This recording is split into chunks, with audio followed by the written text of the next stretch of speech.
Hello everyone, एक बार फिर से आप सबके साथ आया हूँ डॉट क्लास लेकर।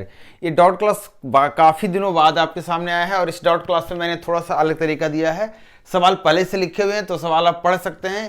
ये पहले नंबर का सवाल हो गया आपका, ये सेकेंड नंबर का सवाल है और ये थर्ड नंबर का सवाल है। तीनों सवाल एक ही जगह से आए हैं और तीन सवाल डिफरेंट टॉपिक से हैं।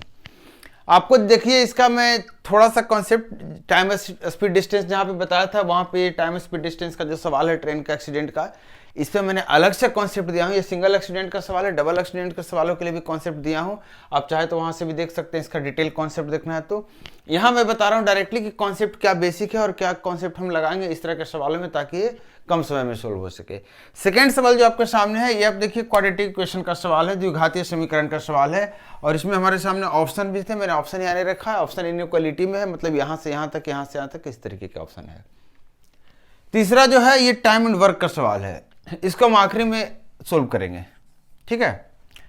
तो चलिए स्टार्ट करते हैं पहले सवाल के साथ। पहला सवाल में देखिए सबसे पहले क्या बोल रहा है, एक रेलगाड़ी है जो 50 किलोमीटर की दूरी तय करने के बाद दुर्घटनाग्रस्त हो जाती है, मतलब उसका एक्सीडेंट हो जाता है और इसके बाद वो अपनी चाल की 3/4 चाल से आगे चलती है और 35 मिनट लेट हो जाती है जहां पहुंचना उसना पहुंचने में। करा अगर वो दुर्घटना 24 किलोमीटर आगे चलने के बाद होती, 24 किलोमीटर और चलती उसके बाद अगर होती है ऐसी दुर्घटना ये, तो वो 15 मिनट मात्र लेट होती है। मतलब कुछ ऐसा रहा होगा सीन कि ट्रेन यहां से चलनी शुरू की होगी, इसको यहां पहुंचना है? ये स्टार्टिंग पॉइंट हो गया और ये एंड पॉइंट हो गया, जिसको बोलते हैं डेस्टिनेशन, मतलब जहां गंतव्य तक पहुंचने का ये पूरा प्लेटफॉर्म मैंने बना दिया है। प्लेटफॉर्म मतलब वो प्लेटफॉर्म नहीं, ये प्लेटफॉर्म मतलब डायग्राम। तो यहाँ से ट्रेन चली है, मान लेते हैं यहाँ से ट्रेन चली है, ट्रेन के बारे में बता रहा है 50 किलोमीटर दूरी चलने के बाद दुर्घटनाग्रस्त होती है। तो 50 किलोमीटर दूरी मान लेते हैं यहाँ तक आए होगी ट्रेन और इसके बाद ट्रेन की दुर्घटना हो गई। दुर्घटना होने के बाद यहाँ पे समय कितना लगा, जितना नॉर्मल लगना चाहिए उससे 35 मिनट ज़्यादा का समय लगा। यही सवाल कर रहा है, 35 मिनट लेट मतलब 35 मिनट ज़्यादा लगा है। अब कह रहा है कि दुर्घटना अगर 24 किलोमीटर आगे चल के होती, मतलब ये दुर्घटना जो यहाँ हुई है ये यहाँ ना होकर के अगर यहाँ पे होती, ये दूरी जो मैंने बोला ये 24 किलोमीटर जो सवाल करा उसके अनुसार से 24 किलोमीटर की दूरी है। अगर दुर्घटना यहाँ होती तो ट्रेन कह रहा है कि यहाँ कितने देर बाद पहुँचती, सिर्फ 10 मिनट की लेट होती, नहीं 15 मिनट की लेट होती, 15 मिनट की लेट होती। मतलब अगर ये 24 किलोमीटर चलती, ध्यान से समझिएगा, अगर ये 24 किलोमीटर और चल चुकी होती तो ये टोटल 20 मिनट का समय बचा लेती है। यहाँ देख लीजिए 20 मिनट का समय बचाती है, मतलब यहाँ से यहाँ की दूरी में 20 मिनट का समय बचा पाती है ये। और इसका एक चीज़ और यहाँ पे आपको दिख रहा होगा कि जब ट्रेन पहली बार चलती है तो जितना भी स्पीड थी उसकी 3/4 स्पीड एक्सीडेंट के बाद उसकी होती है। मतलब अगर 4 की स्पीड से चल रही होगी तो 3 की स्पीड हो गई होगी दुर्घटना के बाद, यहाँ पे स्पीड 3 रही होगी। सेकेंड जो सिचुएशन, जो कंडीशन दे रखा है कि अगर 24 किलोमीटर के बाद एक्सीडेंट होता, मतलब यहाँ से यहाँ तक कौन सी स्पीड चलती, तो आप कहते हैं सर 4 और यहाँ से यहाँ कहते 3। तो आप यहाँ से भी देख सकते हैं कि पूरे जो सीन है यहाँ से ये जो डिस्टेंस वाला स्टोरी है और ये जो डिस्टेंस वाला स्टोरी है, ये दोनों सेम सिचुएशन है, दोनों में ट्रेन की स्पीड सेम है, ट्रेन का डिस्टेंस सेम है। मतलब जो भी 20 मिनट की बचत हुई है वो सिर्फ इस दौरान हुई है। अब इस दौरान को कैसे सोल्व करेंगे, तो आप मुझे बताइए यहाँ पे स्पीड कितनी है, तो कहेंगे सर यहाँ तो 3 है, ये तो ट्रेन के एक्सीडेंट के बाद की स्पीड है। यहाँ पे स्पीड कितनी है, तो कहेंगे सर यहाँ पे तो 4 है, यहाँ तो एक्सीडेंट अभी नहीं हुआ है। मतलब स्पीड का रेशियो 3 और 4 का है, तो समय का रेशियो आप नहीं बताएंगे कितना हो जाएगा, उल्टा होगा। दूरी बराबर है, 24 किलोमीटर की दूरी है वो, तो कहेंगे सर समय का रेशियो 4 और 3 हो जाएगा, मतलब यहाँ 4 समय लगेगा और यहाँ 3 समय लगेगा, उल्टा हो जाएगा। सवाल के अनुसार कितना समय कम लग रहा है, यहाँ पे 1 यूनिट, लेकिन यहाँ देखिए एग्जैक्ट वैल्यू अगर बात करेंगे तो कहेंगे सर 20 मिनट कम लग रहा है। मतलब जो 1 यूनिट है ये कितने के बराबर है, 20 मिनट के। कितने के बराबर, 20 मिनट। तो आप बताइए 3 यूनिट कितने के बराबर होगा, तो 60 मिनट। 60 मिनट मतलब 1 घंटे की बात हो रही है।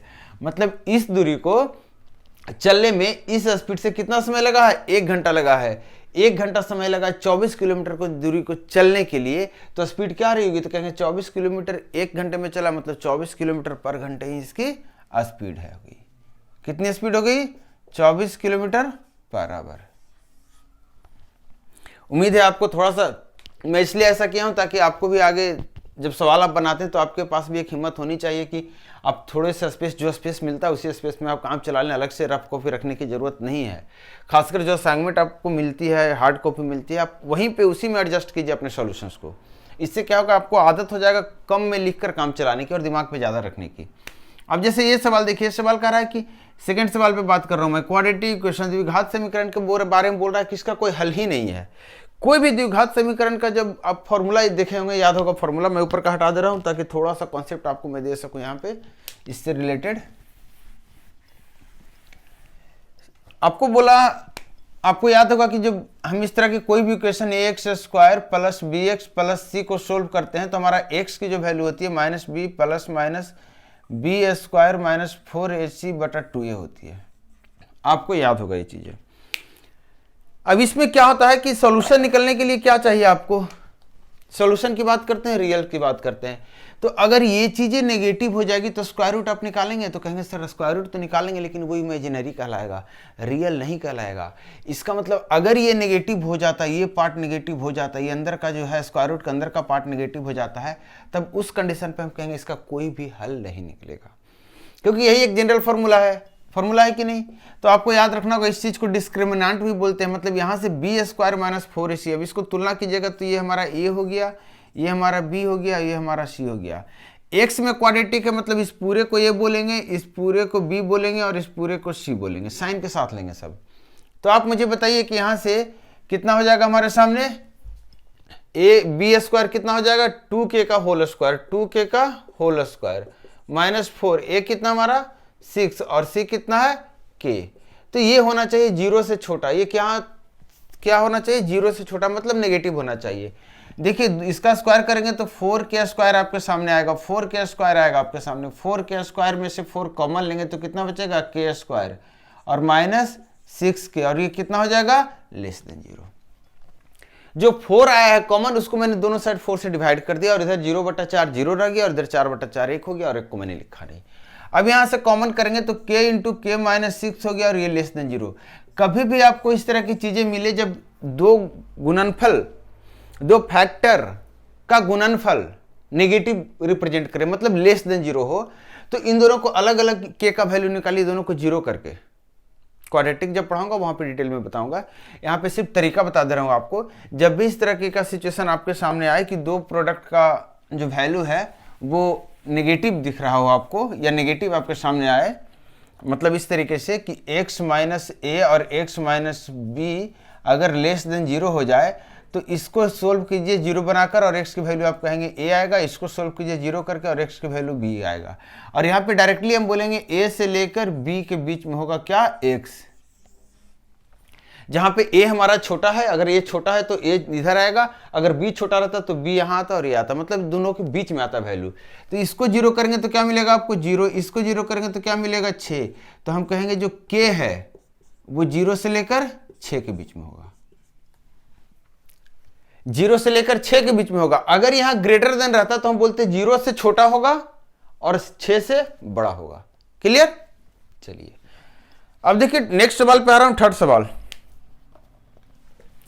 अब इस सवाल को आपने देखा होगा, अगर आपने लास्ट वीडियो देखा होगा CHSL का जो टाइम एंड वर्क का सवाल आ रहा था, उसमें एक वीडियो में मैंने बताया था कि जो सवाल था शायद 12 तारीख का फर्स्ट शिफ्ट का सवाल था, जिसमें मैंने एलसीएम मेथड से बताया था, और जो कल फर्स्ट या सेकंड शिफ्ट का एक सवाल था टाइम एंड वर्क का, जिसको मैंने आपको फ्रैक्शन मेथड से बताया है। यहाँ पे देखिए क्या हो रहा है, कहाँ, अब सवाल को समझिएगा आखिर क्यों एलसीएम मेथड लगाते हैं और कहाँ पे डायरेक्टली फ्रैक्शन मेथड वर्क करता है। दोनों मेथड वर्क करता है, दोनों में कौन सा इजी कहाँ पे होगा उस चीज को समझने की कोशिश कीजिए। यहाँ पे दो नल की बात कही गई है, ए और बी है, एक 15 मिनट में टंकी भरती है, दूसरे 12 मिनट में टंकी को भरती है। फिर कहा गया एक तीसरा नल सी है जो 6 मिनट में टंकी को खाली करती है। अब इसके बाद कहा गया कि ए और बी 5 मिनट तक खुला रहता है। पहले ए और बी को 5 मिनट तक के लिए खोला गया, इसके बाद सी को भी खोल दिया जाता है, तो टंकी कितने देर में खाली हो जाएगी। काम कैसे हुआ है, काम ये हुआ कि पहले ए और बी काम करना शुरू किया है 5 मिनट तक, उसके बाद जो बचा है उसके बाद 5 मिनट के बाद सी को लगाया जाता है, अब टंकी को खाली किया जाता है। तो यहाँ पे देखिए आपको ए और बी के साथ एक बार काम करना है, फिर 5 मिनट काम करने के बाद तीनों काम करेगा, ए भी तो कर ही रहा है, सी भी काम पे लग जाएगा। तो फ्रैक्शन मेथड लेंगे यहाँ पे तो थोड़ा सा स्टेप्स बढ़ जाएगा। तो यहाँ पे हम एलसीएम मेथड लेंगे, तो ए और बी का एलसीएम अगर लेते हैं तो देखिए कि ए और बी का एलसीएम कितना है, 15 और 12 का एलसीएम कितना हो गया 60 ले लें, सी का भी सी के साथ अटैच कर देते हैं, सी का 6 था, सी का भी 60 आ जाएगा। तो आप बताइए कि ये 15 मिनट में भर रहा है, तो अगर मैंने बोला कि 60 टंकी थी या फिर 60 यूनिट पानी था, कुछ भी बोलिए, ये एलसीएम जो होता है ये टोटल वर्क होता है, ये क्या होता है कुल काम। मैंने बोला 60 टंकी पानी को भरना था या फिर 60 टंकी हमारे पास पानी थी, ऐसा कुछ। तो 15 मिनट में 60 टंकी पानी अगर भरता है ये, तो 1 मिनट में कितने टंकी भरेगा? तो कहेंगे 4 टंकी भरेगा। तो इसका क्षमता क्या हो गया? 4। बी के बारे में बात करेंगे तो कहेंगे सर ये 12 मिनट में भरता है 60 टंकी, तो 1 मिनट में कितना भरेगा? 5। ये जो टोटल वर्क माना गया यही टोटल काम है। तो आपको यही सवाल करा कि ये 15 मिनट में पूरा काम करता है, तो 60 काम करता है 15 मिनट में, तो एक काम करेगा 4 मिनट में। इसी तरीके से आपको बी का निकल गया। अब सी से बात करेंगे तो सी बोलेगा हम 6 मिनट में पूरे को खाली करते हैं। इसका मतलब हर मिनट में हम 10 खाली करेंगे, 10 टंकी हर मिनट में खाली करेंगे। अब देखिए ए और बी 5 मिनट के लिए खोला गया है, ए और बी 5 मिनट के लिए खोला गया है, तो ए प्लस बी 5 मिनट में 5 गुने कितनी क्षमता से काम करेगा? 9 की क्षमता से करेगा। मतलब 45 टंकी पानी भर चुका है। ए और बी 45 टंकी पानी भर चुका है। अब देखिए क्या है कि सी को खोला जाएगा। अब तो सी को खोलते हैं, अब यहां से टंकी खाली होना शुरू होगा। तो सी को जैसे ही खोलेंगे तो ये तीनों काम पे लग जाएगा, ये तीनों काम पे लग जाएगा। तो आपको पता चलेगा ये तो हमारा टंकी खाली करने वाला है, तो हमारा 4 से भराएगा, 5 से भराएगा और 10 से खाली हो जाएगा, मतलब -1 से खाली होगा। अब देखिए टंकी में पानी कितना अभी तक है, टोटल पानी कितना आपने सी के खोलने का पहले तक डाल रखा है? तो कहेंगे सर 45 यूनिट या 45 टंकी के बराबर। और एक टंकी 1 मिनट में खाली हो रहा है, तो 45 टंकी कितने मिनट में खाली हो जाएगा? 45 मिनट में खाली हो जाएगा। इसका मतलब जब से सी लगा है काम पे तब से वो सिर्फ 45 मिनट लेगा और पूरी टंकी को खाली कर देगा। क्लियर है कि नहीं है? यहां से आप देख रहे हैं कि ए और बी बाद में जो पानी डाल रहा है उससे कोई फर्क नहीं पड़ रहा है। उतना पानी निकालने के बाद भी, 9 यूनिट पानी निकालने के बाद भी 1 यूनिट एक्स्ट्रा पानी निकाल रहा है। वो 9 यूनिट जो डाला जा रहा है ए और बी के थ्रू, उसको तो सी ऐसे ही निकाल रहा है। उसके बाद भी उसकी क्षमता इतनी है कि 1 यूनिट पानी और ज़्यादा निकाल पा रहा है। जिसको 45 यूनिट निकालना है उसके लिए वो 1 यूनिट के स्पीड से कितना समय लग जाएगा? 45 मिनट का। तो चलिए हमारा लास्ट क्वेश्चन था डॉट क्लास का। पर्टिकुलर इस पर रिक्वेस्ट आया था डॉट बनाने के लिए, तो आपको पता है आपके सारे रिक्वेस्ट को मैं मतलब सराखों पे रखता हूँ। आप जो भी आपकी तकलीफें हैं, जो भी आपकी दिक्कतें, आप शेयर करते रहिए, हम आपके साथ रहेंगे, बिल्कुल रहेंगे। एग्जाम्स आपका है, क्वेश्चन भेजिए, आपका जो भी एनालिसिस होगा, जो भी रिव्यू होगा, सोल्यूशन जो भी होगा मैं प्रोवाइड करूँगा। मिलता हूँ नेक्स्ट क्लास में। Thank you.